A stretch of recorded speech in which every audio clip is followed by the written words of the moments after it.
see. I'm refreshing YouTube here. Okay, it seems that we are live.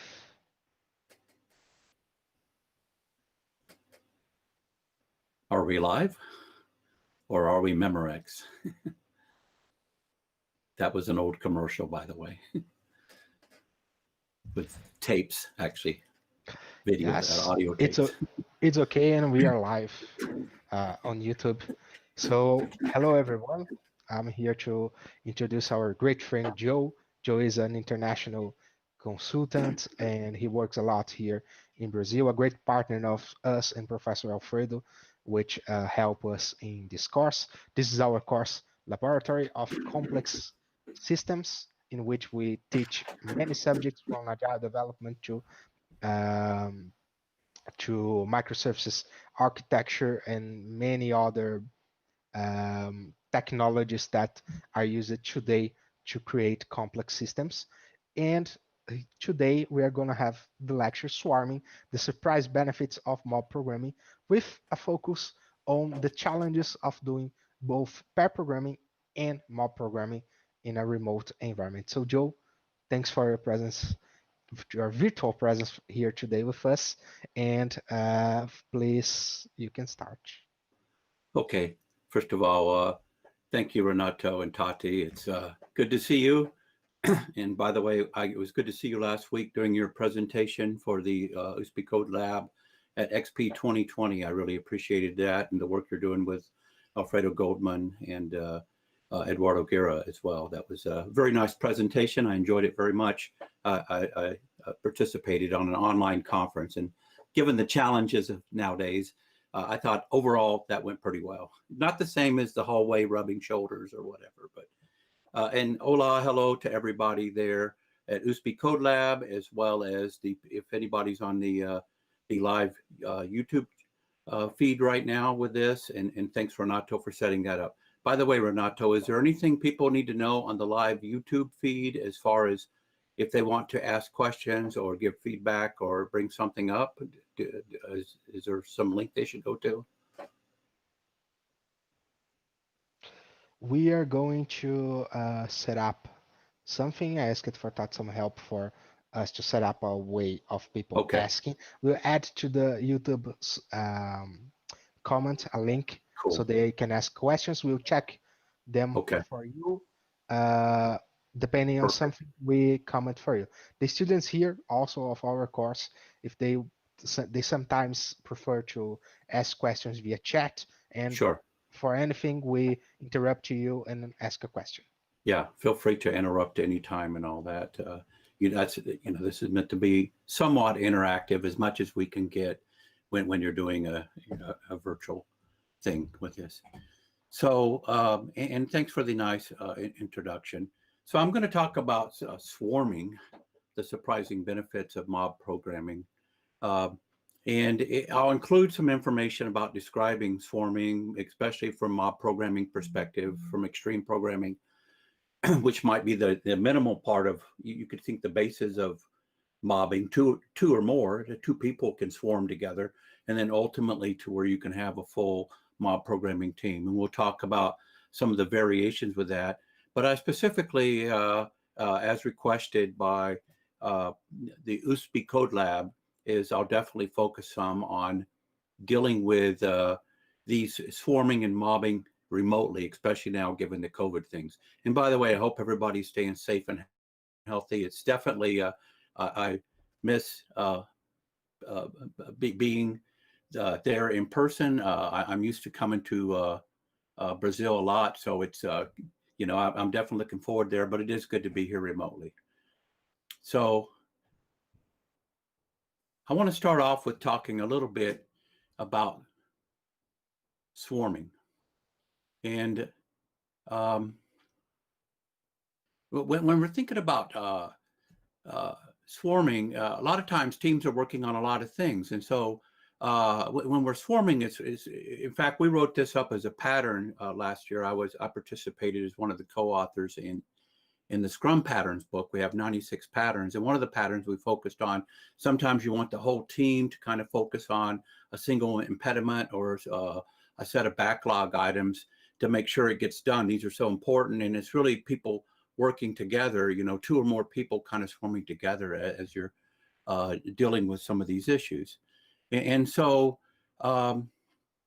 when you can think of swarming, swarming is, you know, when we're looking at swarming is when you can think of it, how can individual team members, I mean, the problem is address and resolve unforeseen issues or difficult impediments in an effective and timely way. So difficult things can come up for either an individual or for the team or even for the company. And so how can we deal with these types of unforeseen issues or these difficult impediments and move forward with them? And the solution is to have multiple people work together, swarm on the work item, be it an issue, user story, impediment, or whatever that may be. And so really it's kind of having people getting together and focusing on that. Now, with swarming, you can think of a lot of ways of swarming. It's maybe all of a sudden we get together on a whiteboard and we're swarming and we're trying to solve this and brainstorm some ideas. You can think of getting together, maybe even informally in a meeting and discussing issues and possible solutions. And then ultimately you can take it to what mob programming. You can think of mob programming in a sense. It's a type of swarming, and it's a swarming to the extreme.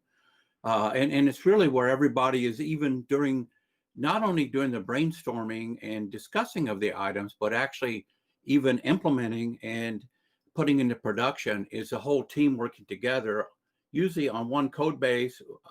Originally with mob programming, when you talk to, it was presented by Woody Zoll, like a whole team approach, it's really everybody focusing together, and all the production code goes through a single computer with people pairing up and trading off. And we'll go through a few variations on this. By the way, through some of at USP, we have done through the XP lab before, we have done some teams have done some different mob programming at time, which is unique. Here's on the left here, you can see this nice quote I like by Woody. Here's my friend Woody. When Woody actually started doing a lot of this stuff, it was, you know, at least 6 or 7 years, probably about 7 years ago or more. And then he wrote up 6 years ago in 2014 at the Agile conference, the first experience report on this. And he's written a lot more and done a lot of videos. They even have their own conference, and you can go to mobprogramming.org, see a lot more about it. But this is a good quote that Woody had, and it was in his first experience report as well. But all the brilliant minds working together in the same thing, in the same time, in the same space, you know, using the same computer. And you can think of, I really like the perspective of whole team approach as well, because it's more everybody working like a team rather than a lot of individuals and then coming back and trying to integrate. You can think of like a football team, soccer or whatever, is what we call it in the US. But, you know, you have people moving the ball around and working together and trying to get a score, or somebody's trying to defend from a score, but it's a whole team kind of coordinating together with this stuff. And a lot of time, most of the time, is quite a few people kind of working together on the task of trying to get the score, not just a single individual with this. And so really, when you're looking at mob programming, you can think of it as swarming to the extreme. Now, some of these ideas, you could say, evolve from or very similar to extreme programming. You know, which, by the way, extreme programming has been around for more than 25 years.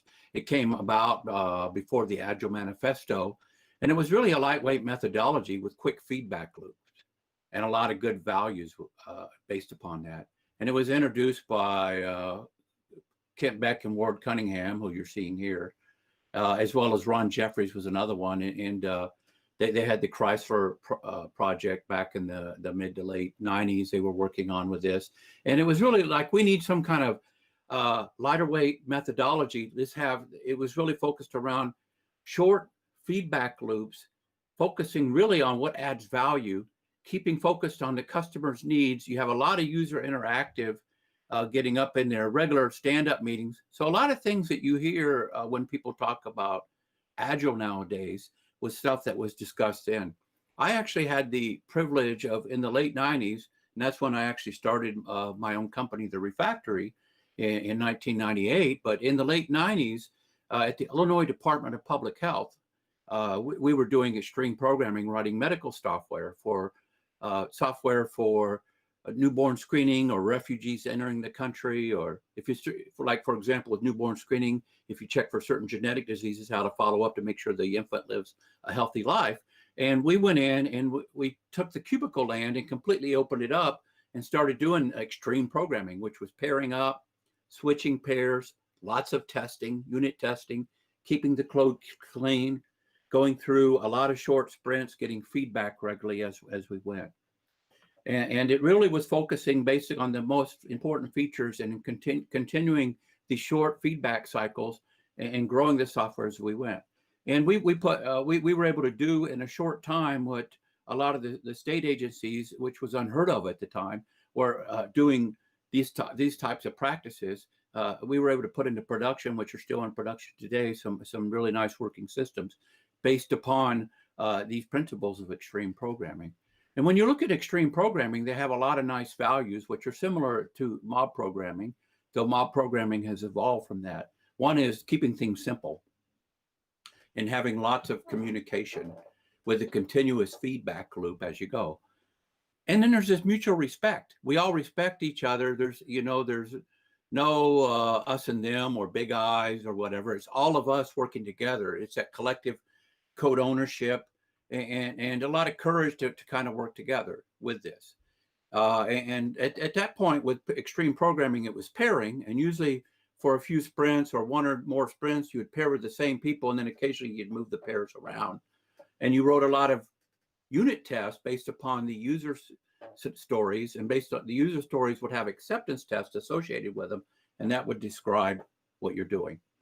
And now mob programming, if you look at mob programming, well, what is that in comparison to extreme programming? Mob programming, and here's a description from Woody, and you can also find out there online a lot about it, but it's a software development approach where the whole team works on the same thing, same time, and same space. And the collaboration, it extends it to the whole team, but for all the production code, it goes through the whole team, kind of coordinates and rotates and works through putting it all through together rather than splitting it out. You work on one part, I work on the other part, then we come back and try to make it work together. It's everybody working together constantly and focusing on what adds the most value, releasing software on that. So that's what mob programming is from the high level. And they have a lot of values too. Notice that some of the values are similar to what we saw for extreme programming: kindness, consideration, and respect, lots of communication. And in fact, if you read Woody Zoll's experience report, which I have a link to later, so you don't have to, you can easily find it through the Agile Alliance, but he talked about they almost always preferred face-to-face, getting the PO or product manager there, or the domain matter expert, or whoever they needed. They almost always preferred face-to-face. Sometimes they couldn't do that, so then they would try to bring up, a Hangout or a Skype session or something, some way to at least so they can see and share their screen online. Then if that didn't work, well, they would try phone, because at least dialoguing and you get that more of that communication. One of the last things they did, but sometimes you have to do that, is email. So the emails, if they definitely needed to do this with that.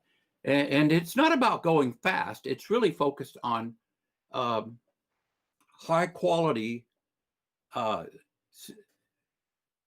little steps, more quality production code rather than quantity of code. It's really focusing on the quality of what we need.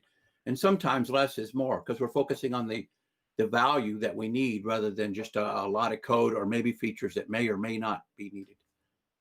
Something else that they really focus on a lot with mob programming, I really like this, is they really focus on frequent mini retrospectives. They don't need to do daily stand-ups because they're all working together already. But there's this continuous learning. In fact, if you look at Hunter, which was one of the companies that was the originators where Woody was working at the time, the first to really kind of present some of these ideas and make it part of the mainstream of how they're doing stuff, is they would start off there at the beginning of every day, a half hour to an hour to learn about anything the team wanted to learn about. And and it didn't necessarily have to be directly related to what the team was working on, though sometimes it was. It was up to the team. Maybe you heard about some new technology and you could do that. But it was really about this continuous learning. And we don't have to wait for a couple of weeks to do a big retrospective. They always ended the day with short, quick mini retrospectives, what worked and what didn't work. You know, you're going to see some different roles and stuff. So when you really look at the basics of what's going on, by the way, this is actually a picture over to the right is a picture.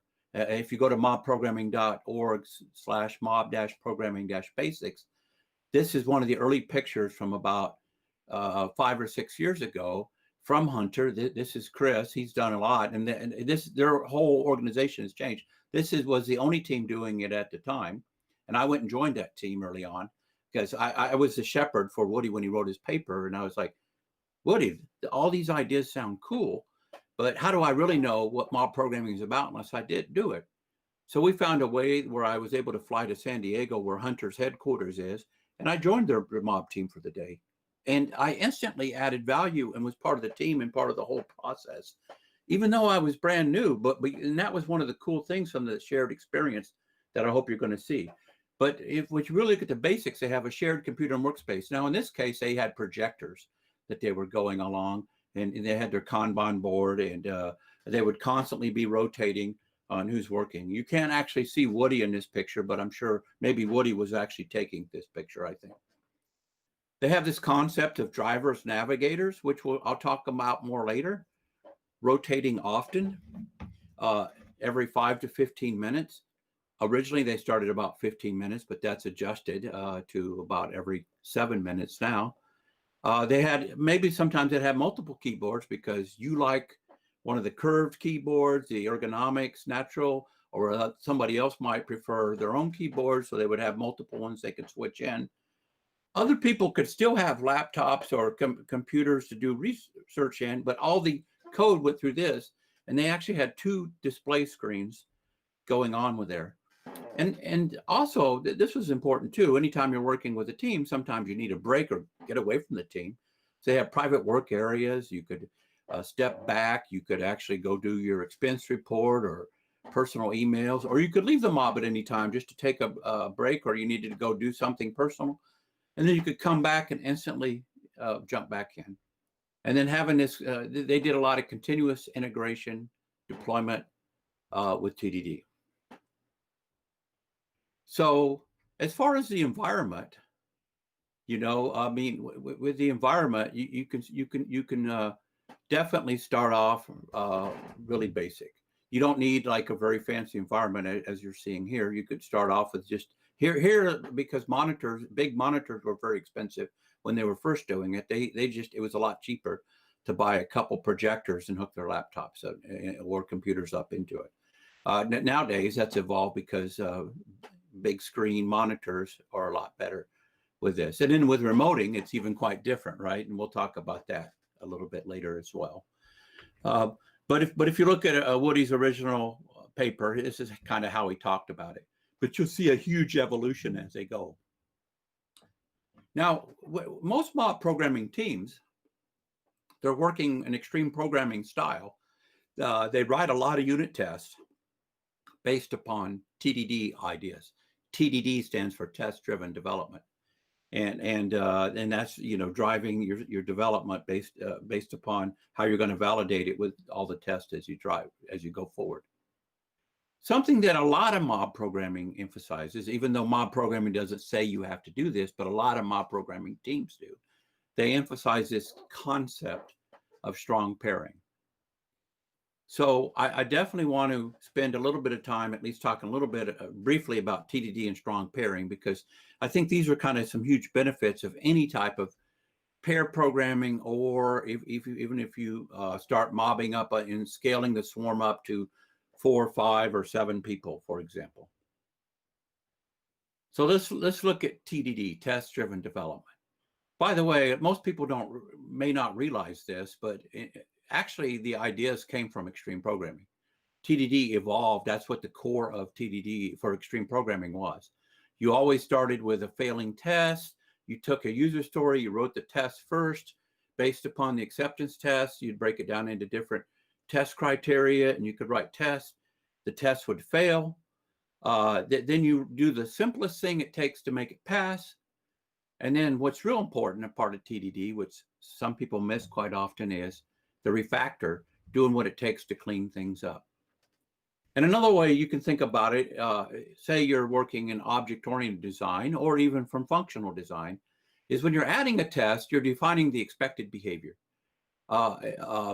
It could be the service interface or class interface. Maybe if you're doing microservices, when you're adding a test, you're designing the class or the service or whatever interface, and then you're defining the expected behavior with the test. So then that's actually, okay, this is what we really expect. And then by using that test and doing the simplest thing possible, you really helps you focus on not getting caught up with working in areas you don't need to work in. So you do the simplest thing possible to make the test pass. And there you're actually creating the actual behavior. You're implementing it with the most simple solution. Now, as you're doing this and evolving, ultimately, sometimes you're going to end up with some duplicated code, or maybe you end up with, some messy functions or some other types of things. So this is where when you do refactor, keeping things clean as you code. Keep your kitchen clean as you're evolving. Keep your house clean. Don't let it get. It's not perfect. Perfection's the enemy of good enough. But when you start seeing a little bit of mess, and you have some opportunities, you say, "Ooh, I duplicated this 3 times. Maybe I should extract this into a function." So you clean the implemented code, or move this into a strategy, or maybe adjust the class design, split this class up if you have classes, or with functions, you're breaking functions up and maybe moving them into different services or different namespaces as you're using it. But what's key on this is, as you're going through this, is the steps are you always write or rewrite the test because you're evolving what the requirements are. Now, I'm always suspect of a test that has not failed at least once. So if I write a test and it's already green, it's like, did it really test it properly? So I might do something in the code to break the test to make sure at least that test is checking my code properly. So you always write a test. So if you haven't written any code yet, obviously when you write the test will fail because there's no code to go with it yet. And then you write enough code until it passes. And once it passes, you got to make sure all the tests that you didn't break anything else in the system as well. And then there might be some code smells you've gotten up, and you might need to do some refactoring and continue on this. And so the focus of this is completing of the contract is defined by the test. This is the alignment of the design with the ongoing needs as we're evolving it, and also making the code more maintainable in the long term, so it doesn't get out of control. And so refactoring is a key part of this if you really want to be successful when you're doing TDD. A lot of times people just focus on red, green, red, green, red, green. And they forget about this cleaning. So pretty soon it becomes very difficult to add a new feature because they have a lot of duplicate code or other types of code complexity or other issues because they haven't spent time doing this. If you're doing this as you go, that's just part of the software development process. Then it never gets out of hand. Then it can make it easier to add your features as you go. Now, something that's important to think about when you're doing test-driven development is what should we test and what should we not test? So one thing to really focus on testing is significant scenarios of use, not isolated methods. This isn't about, you don't like just test, private method or whatever, or just whatever individuals. It's scenarios of use based upon acceptance tests. And as you're going along, you know, there's definitely different how services respond to normal and things, intricate algorithms, tricky business logics. There could even be different exceptional scenarios where, you know, if this happens, it can cause a lot of pain and can cause things to go real bad. Maybe, for example, we're in the middle of transferring from my bank account to your bank account. What happens if we've deducted out of my bank account and the system goes down?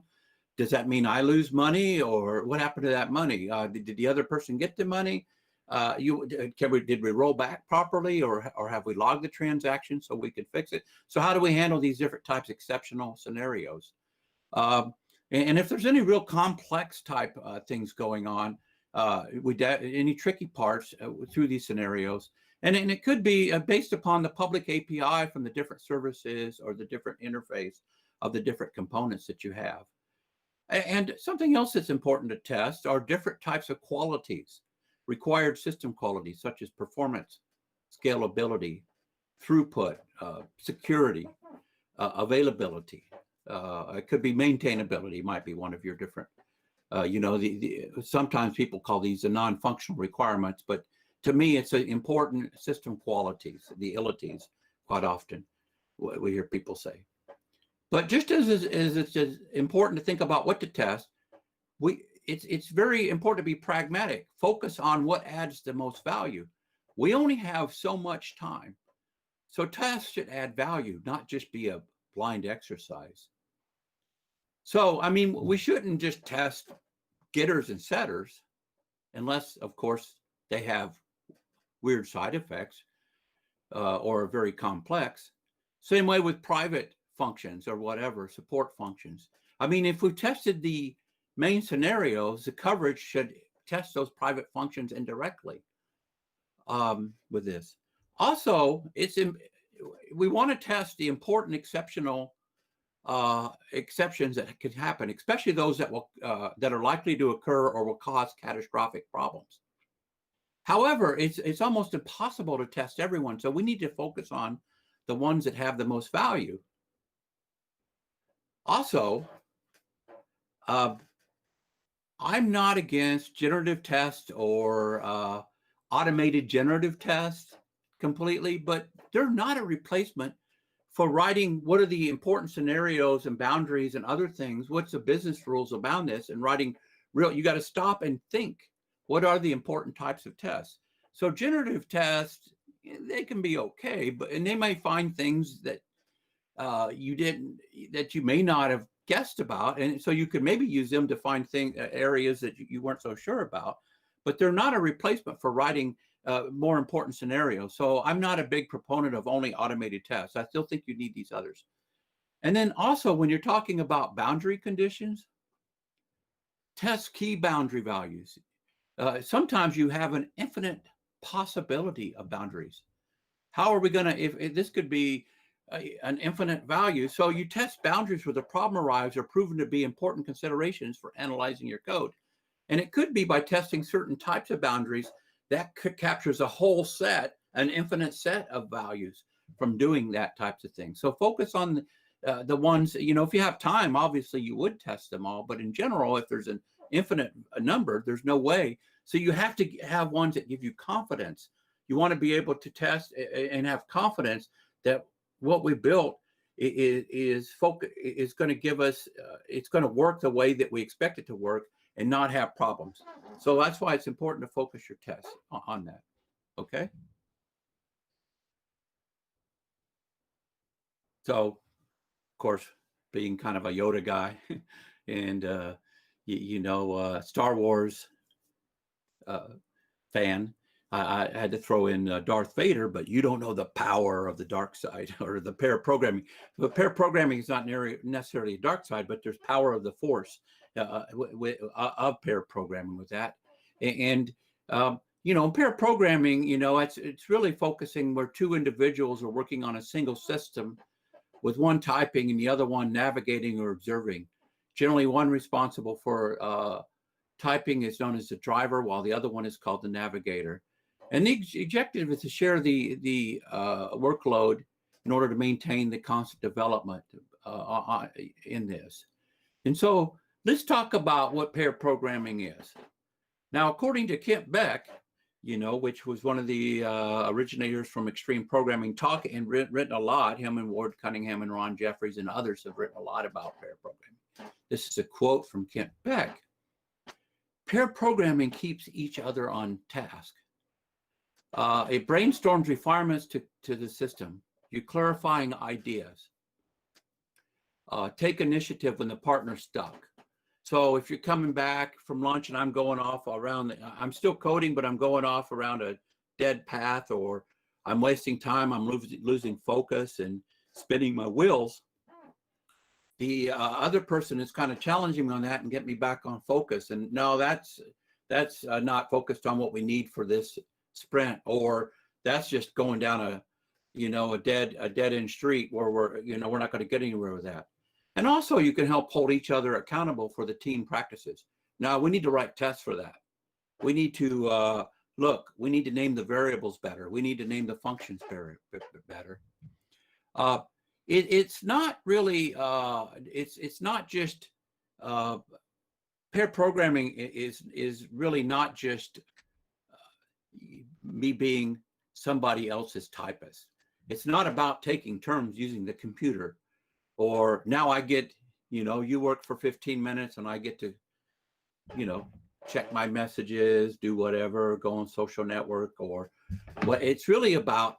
It's not that. It's really about engaging two minds on the same problem, so that the solution, a high quality solution, can be developed more quickly than doing it alone. Okay, and so that's really what the focus is.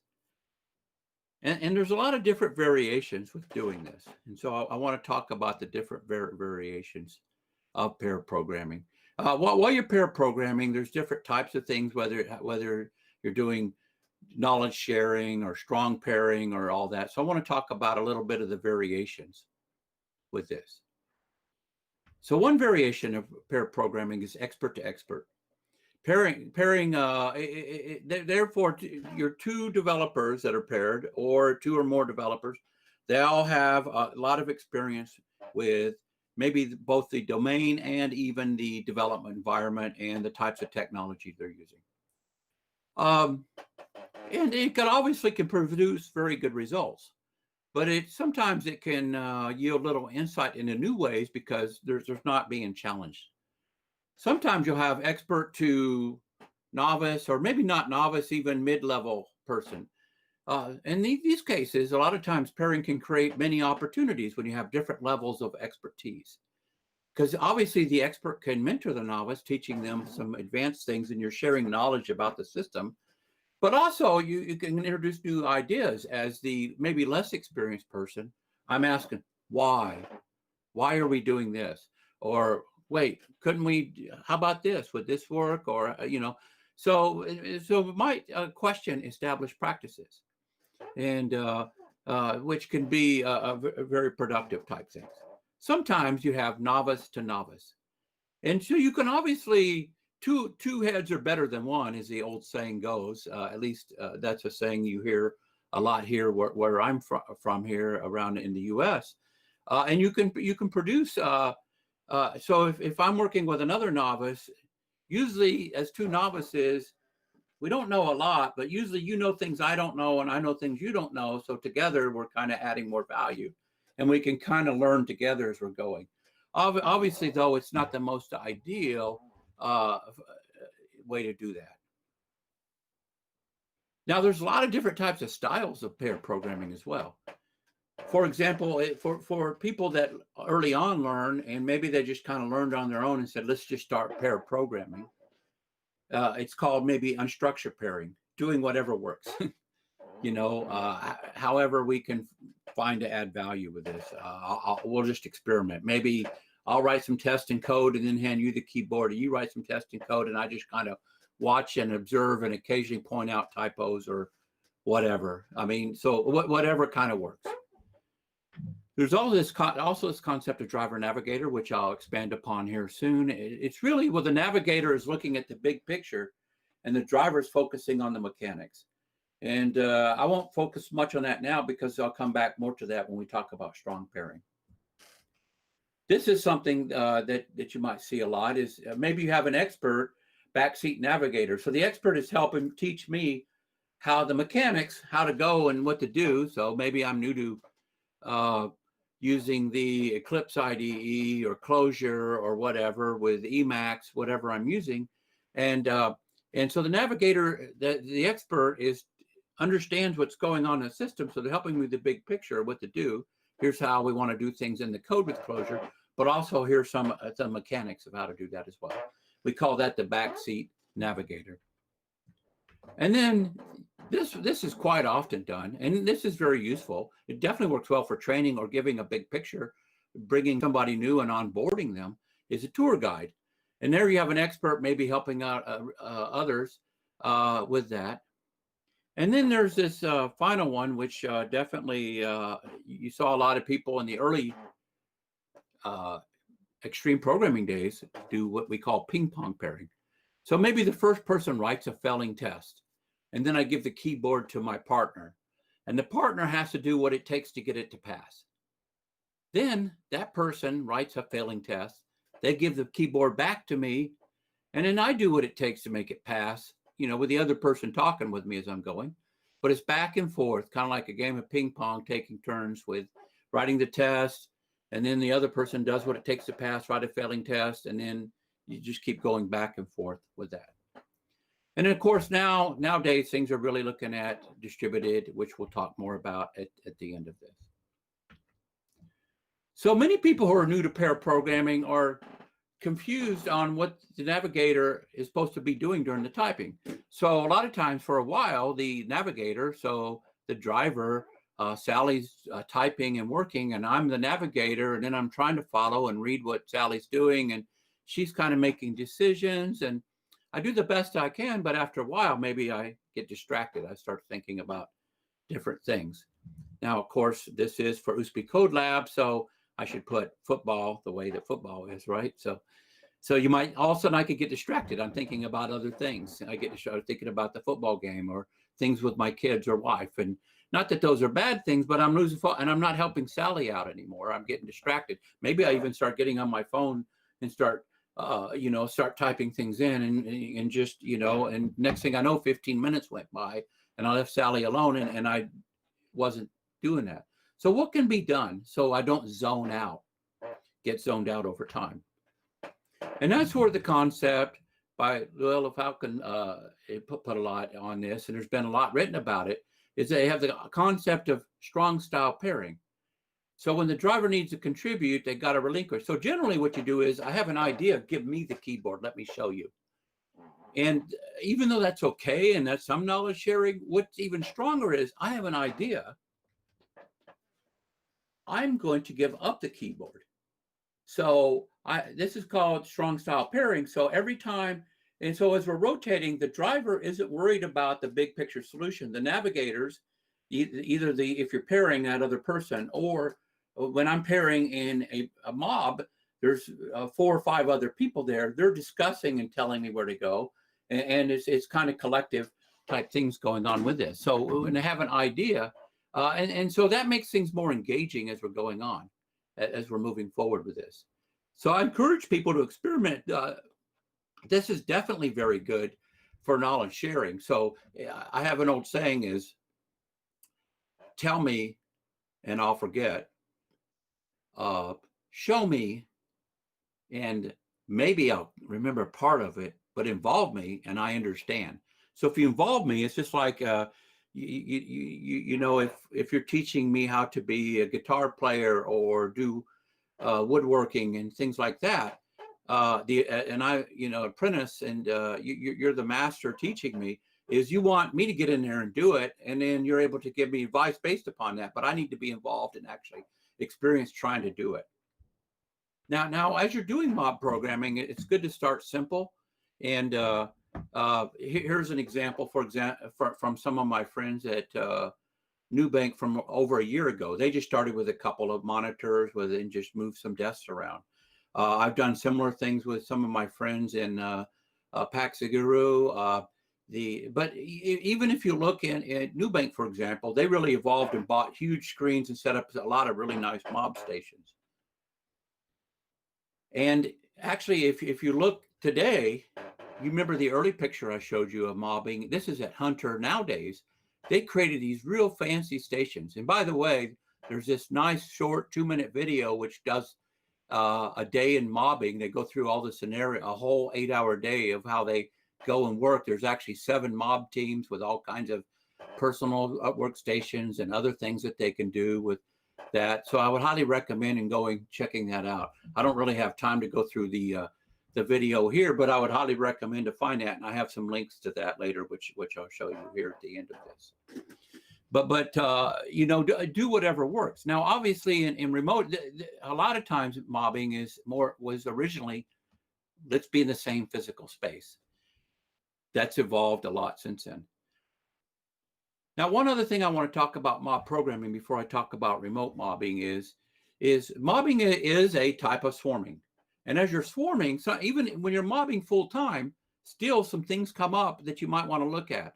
And so we wrote these up in Chile a year and a half ago at the Sugarloaf PLOP conference. PLOP is Pattern Language of Programs, and it's a conference we started. It's a Latin American conference that we started in Rio de Janeiro. That's how it got the name Sugarloaf. But it's been all over Brazil. It's also been in Argentina as well as in Chile. And it should be coming up in Brazil again at some time, probably because of the pandemic. It might be put off for another year. But a year and a half ago, I wrote some of these swarming patterns. And working with people that are doing mobbing full time is what are some different swarming patterns. So sometimes when you're mobbing, swarming, you have small impediments come up. And it's really, you don't need the whole team to work on a few of these small impediments. So maybe you have 4 or 5 team members, but maybe it's just a simple thing. And so we wrote one of these up, a branch out. So we have an individual that branches out, dealing with or maybe a pair of the mob. Maybe there's 5 to 6 people here in the main swarm. And we have 1 or 2 people branch out, pair up, take care of that. And then they come back in, bringing it back and sharing it with the team, dealing with this impediment or this emerging issue. Now, sometimes you have a cross-cutting concern that comes out. And so you might want to say, well, here we have duplicate code, or we're changing the way we're doing the database, and that's all over the code. And so maybe we have the team just split up and spread out all the way across, handling all this, and then coming back and sharing the code together as a whole. Checking in and validating it, sharing with all the team. That way they can hit a lot of these duplicate issues and spread out and resolving it. So maybe you resolve the first occurrence as a group, and then you decide how the team wants to spread out and individually apply the solution to the whole rest of the code base. And then finally, this is one of my favorite patterns. It's keep one in the dark. And I like this pattern whether you're swarming or not. I think all teams should do this quite often. But it's quite often to prevent groupthink. I'm part of the team, and I've been part of the team for a long time. Pretty soon, we almost know what each other's going to say, or we're not challenging each other. We kind of get stuck in our roles, or we don't have new ideas coming in as much. So occasionally, what this pattern says is to deal with that issue, have one person abandon the swarm or the team until a certain task or a set of tasks, or maybe for one sprint, is finished. And you may even take another team member from outside to join your swarm from another team to bring new ideas into the team. And the nice thing is, as you go out, then you're going out learning new things from other team, and you come back in with fresh ideas. Plus, that one person you injected will challenge the team and ask questions. And even though what you did might have made good sense, but it helps you kind of validate, and it helps you get out of that groupthink type of things. So these are some other patterns. I've got a paper written up on it. It's been published, and we'll definitely put it out there to share more with this. Now, as we're forming, or even when if you're doing pair programming or any type of agile practice, you want to get into some regular rhythms, the heartbeat of the system as it's evolving. And so one thing that the experience has shown is to start out slow. It's mostly focused on quality, not quantity. Anytime when I'm trying to learn something new, I need to learn and adapt and make it work for me and do lots of retrospectives. But at first, whenever I try something new, it's uncomfortable and it can be difficult. So I need to do it with a little time to kind of get, in fact, I might even be less productive with it at first, but then in the long term, maybe even it works a lot better. But I need to start out slow and focus on maybe first learning it by the book, but then adapting it to what works best for the team for doing that. Okay, legal, beleza. So let's continue on. Bora, let's go on. I want to finish up talking about working remotely because there's a lot of challenges, especially with the pandemic and other things going on nowadays. So, you know, all kinds of things can happen. Conversations aren't quite the same. I can feel alone. You know, I'm in isolation nowadays. We're all isolating. Maybe we're with our family, but we don't have those regular meetings. Communication's not the same. Sometimes just going over and getting a coffee,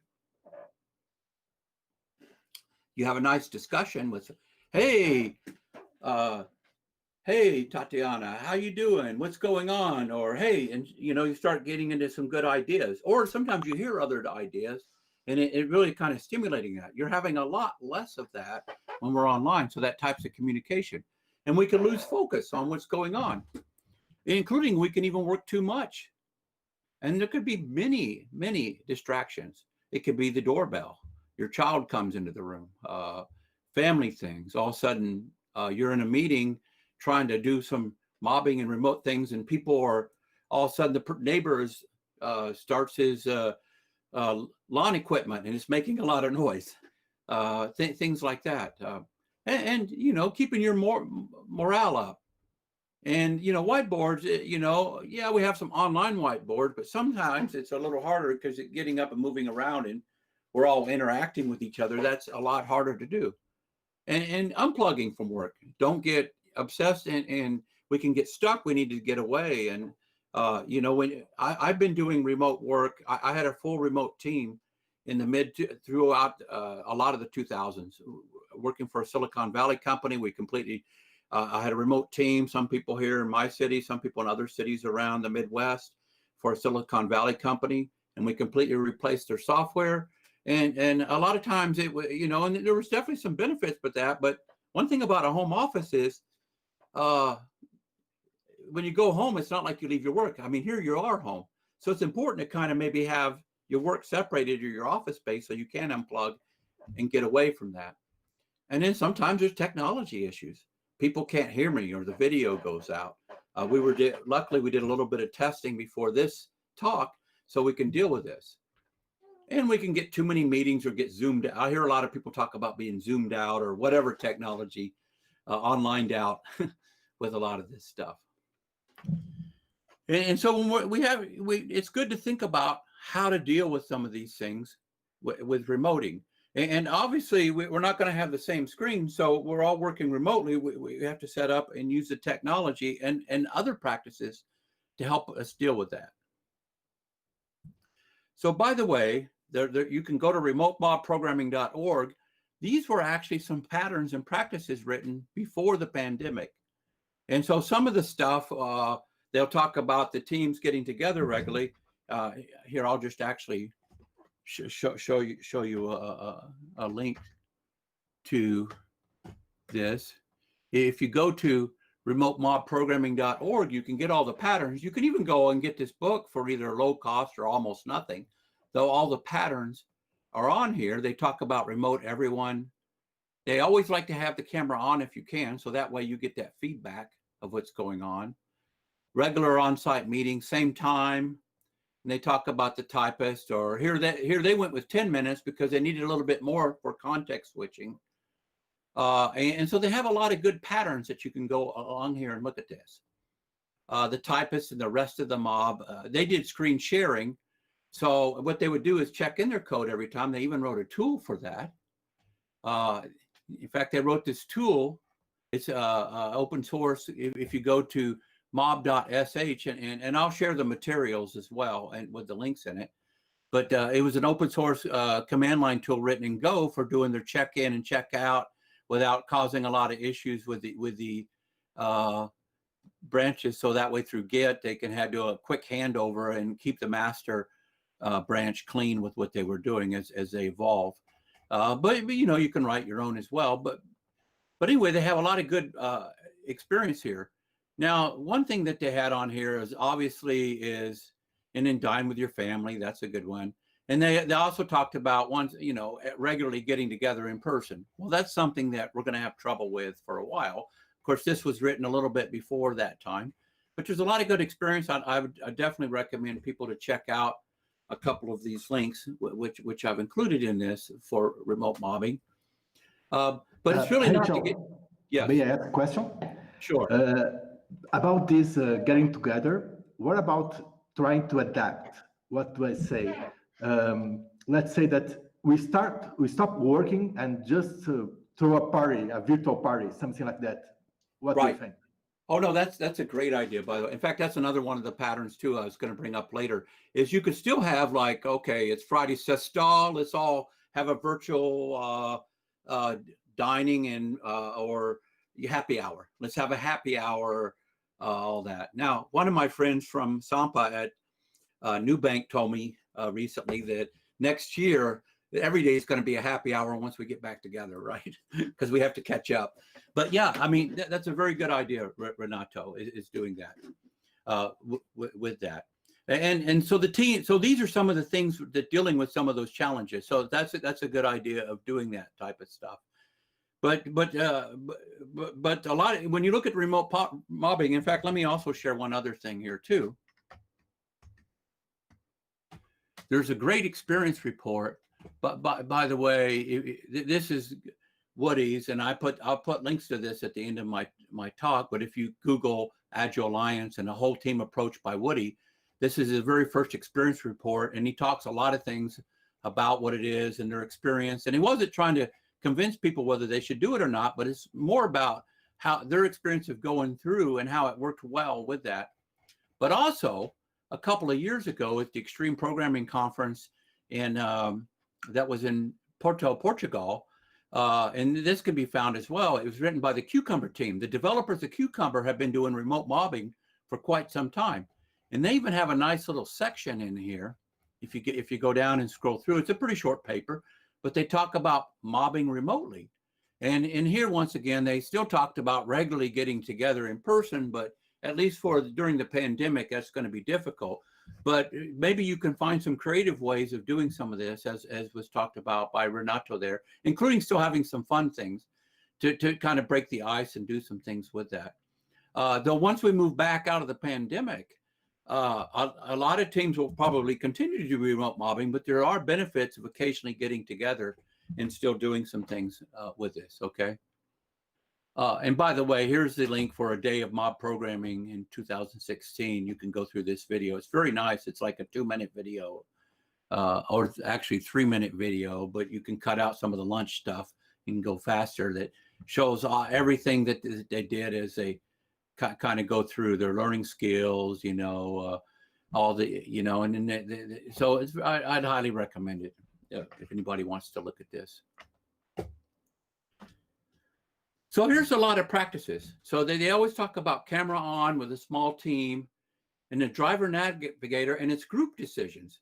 So one person is controlling the keyboard, but the rest of the remote mob is they're agreeing upon the solution and they're instructing the typist, but they shouldn't be fighting. They should really be collectively looking at things with this. And the typist is following the instructions. In fact, recently here, a couple months ago when the pandemic started, I started doing some Woody Zoll started having some free online kind of mobbing things, and he asked me to participate, and we would break up into different teams. What we would do sometimes is a typist would turn off their speaker. They would have to mute themselves, so they would just listen to everybody else and type in what everybody was telling them to do. I don't recommend that when you're working on real stuff, but it was kind of a cool experience to go through. You might try it even as a team.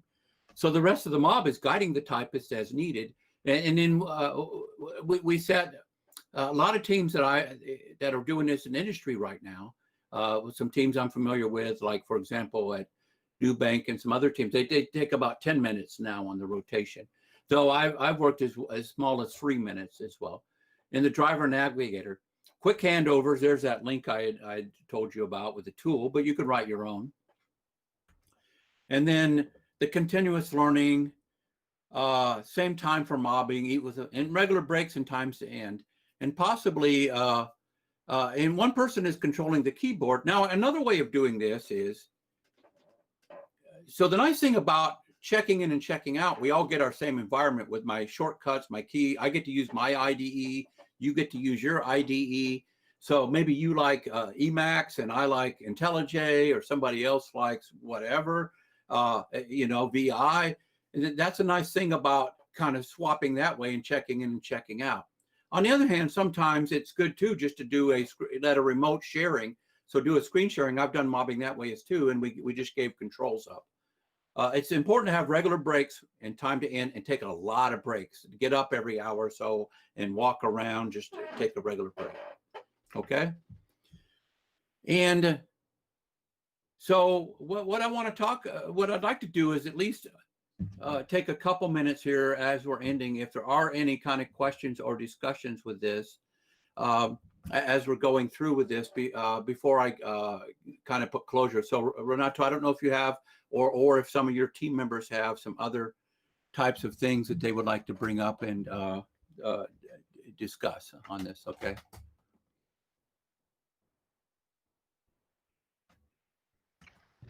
So first, Joe, thanks for the presentation. I think I'd like to highlight again for the students, if they have any questions, they can feel free to ask here for everyone. And I believe that many of the problems that you brought for us here today, they are very good. I mean, everybody's facing them nowadays because everybody's trying to adapt to make remote collaboration. One thing that caught my attention very much, it's your highlight in pause. We need to pause. We need to get out of the computer sometimes and just refresh our mind and make some things to interact.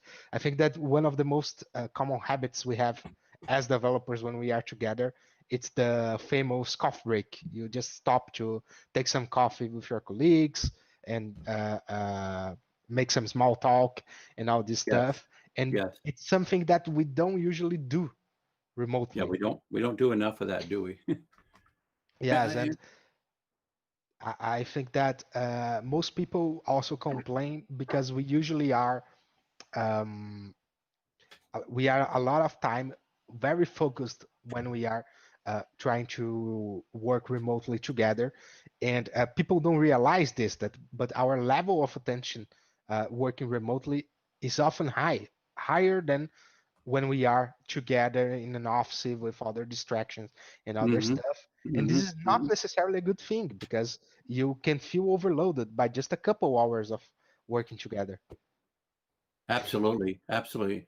In fact, this even relates to one of the patterns that I've talked about before, which I could share too, is called the slack time pattern. Is anytime you want to improve something, you definitely need slack time to improve with these types of things. So having that slack time and making time, so by taking those regular breaks helps give you some different slack time with doing some of that types of improvement. But yeah, if you don't get up and even I've also recently been doing some online essential microservices design workshops, and then also ideals and DDD, domain-driven design for microservices, with my good friend Paulo Merson from Brasilia, and we've even done it for both PaxaGuru, Nubank, and some other people. Maybe with my friend Danielle Cuquier, who Alfredo Goldman knows as well. Good to see you, Alfredo. it was important. We had to adapt. We used to, when we have it in person, we could go from like 9 or 9:30 in the morning till about 6, and you could push more because you're interacting. You could get, you could get up, move around more. But trying to stay focused on a screen and do all your collaboration on a screen is just so draining for people. So a lot of the feedback we had to break it up into 1.5 days. So we'd start like 9:30, 10 Brazil time. And then we would go until about 4:30 Brazil time, and then overlap the next day from about 10 to 1 or 9:30 to 12:30 the next morning. Usually we did it on, like last time we did it on Thursday and Friday, so everybody could have a good stall for Friday, get done early. But we made sure to put more slack time in on that last day to allow for that. So if we needed some of those regular breaks, and which included to even taking longer to normally do the exercises, because it's hard to get that. Even though now I can see at least 3 of you, which is good. I'm getting a little bit of feedback from 3 of you. That's why camera's always on is a good one. But even that is this difference than when I'm in the room with you and get to see a lot of those things regularly. And so that's something that's definitely a challenge. And for doing any of these types of remote programming or any kind of remote type work, and it's becoming the new norm, right? For especially a lot of software companies. I know that Nubank for the rest of the year is going to be doing it. I'm pretty sure PagSeguro for the rest of the year is going to be doing this in Brazil. A lot of companies here in the U.S. for the rest of the year. I don't see Facebook or Google or Amazon, cloud or any of that stuff doing a lot of in-person type stuff. Maybe a little bit here and there. They find a safe way to take your temperature and have everybody be at least 10 feet apart. But why? When, in that sense, we're kind of lucky in a way that in our environment, we can do a lot of this, but there's challenges, and I get burnt. So I get depressed too. Sometimes I get depressed here alone by myself, and I got to be honest with that and share that. And that's where that good sharing about my feelings, what's going on, and get through some of that. So thanks for bringing that up, Renato. Yeah, I think that most companies will go in this path of avoiding getting people together while we are not confident enough to do it safely. And Right. I think even more than that, this phase probably will affect the adoption of remote working in our industry, because probably we'll have a backslash because people are obviously tired of being remotely.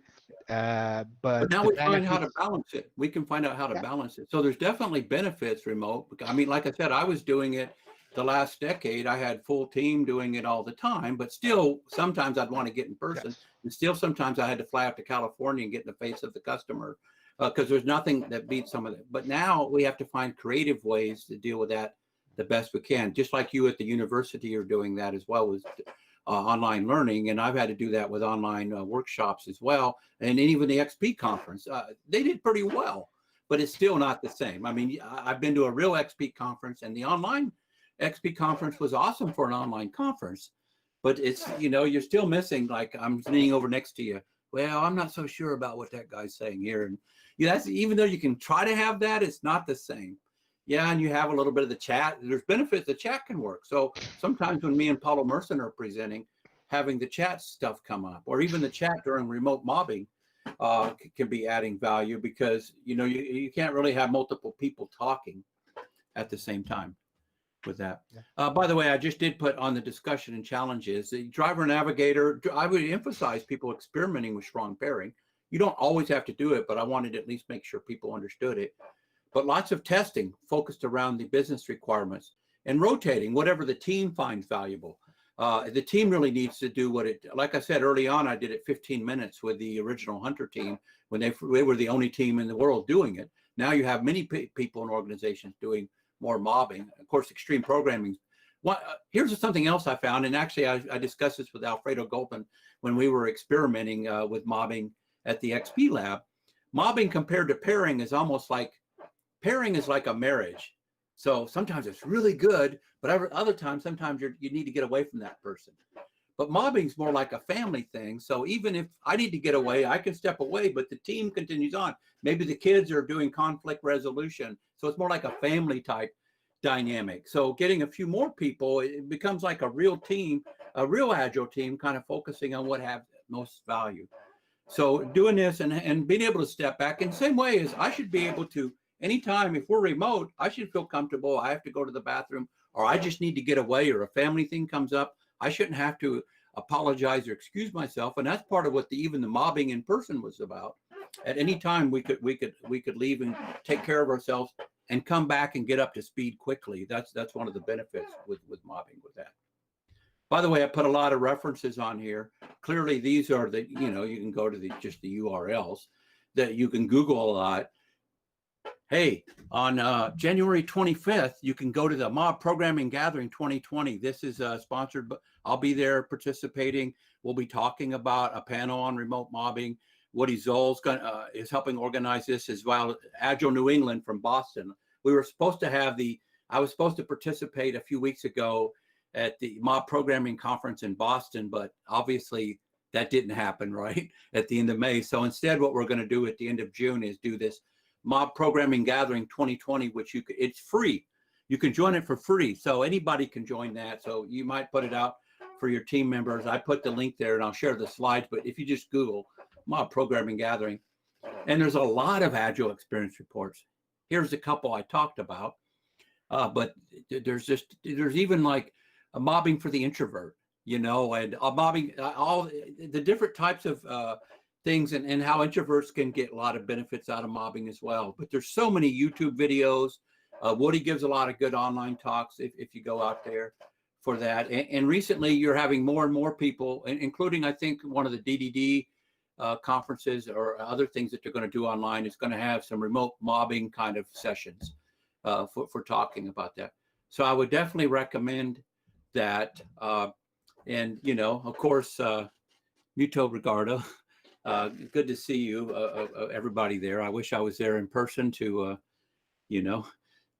try some dosa de leche. Yeah, virtual hug, dosa de leche, or, some of my other favorite Brazilian food. Obviously, luckily, I have a lot of Brazilian coffee still, but maybe it makes me through till next year. I don't know. I bought a lot of Brazilian coffee. Joe, I have a question for you. Yes.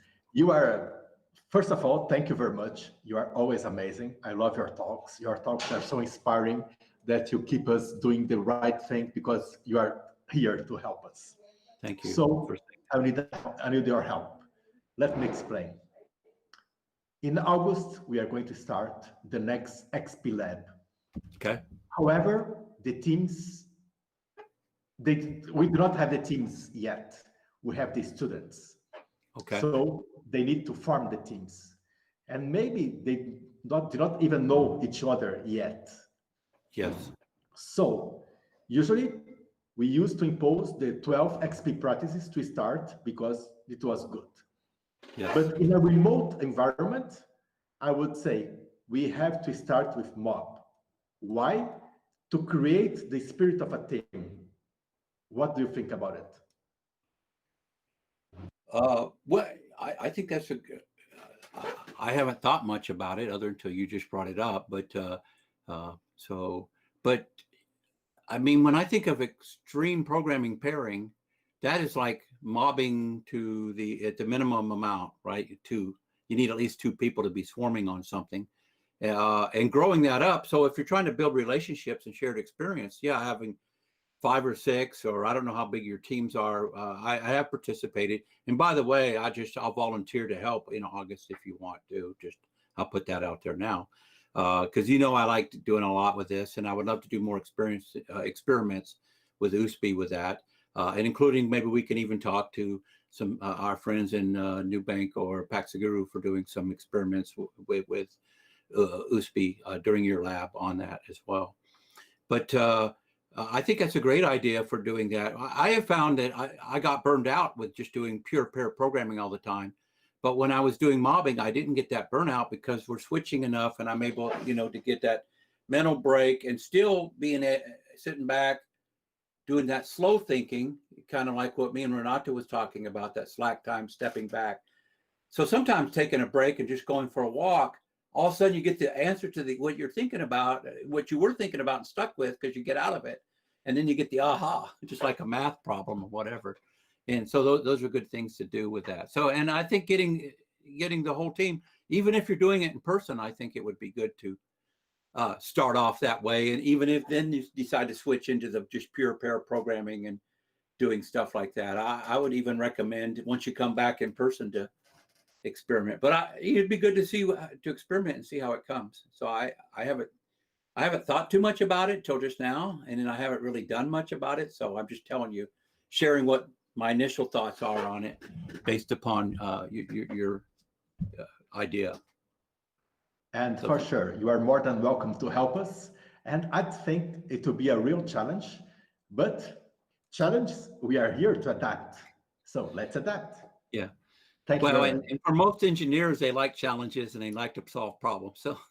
So give us a problem and we'll find a way to solve it, right?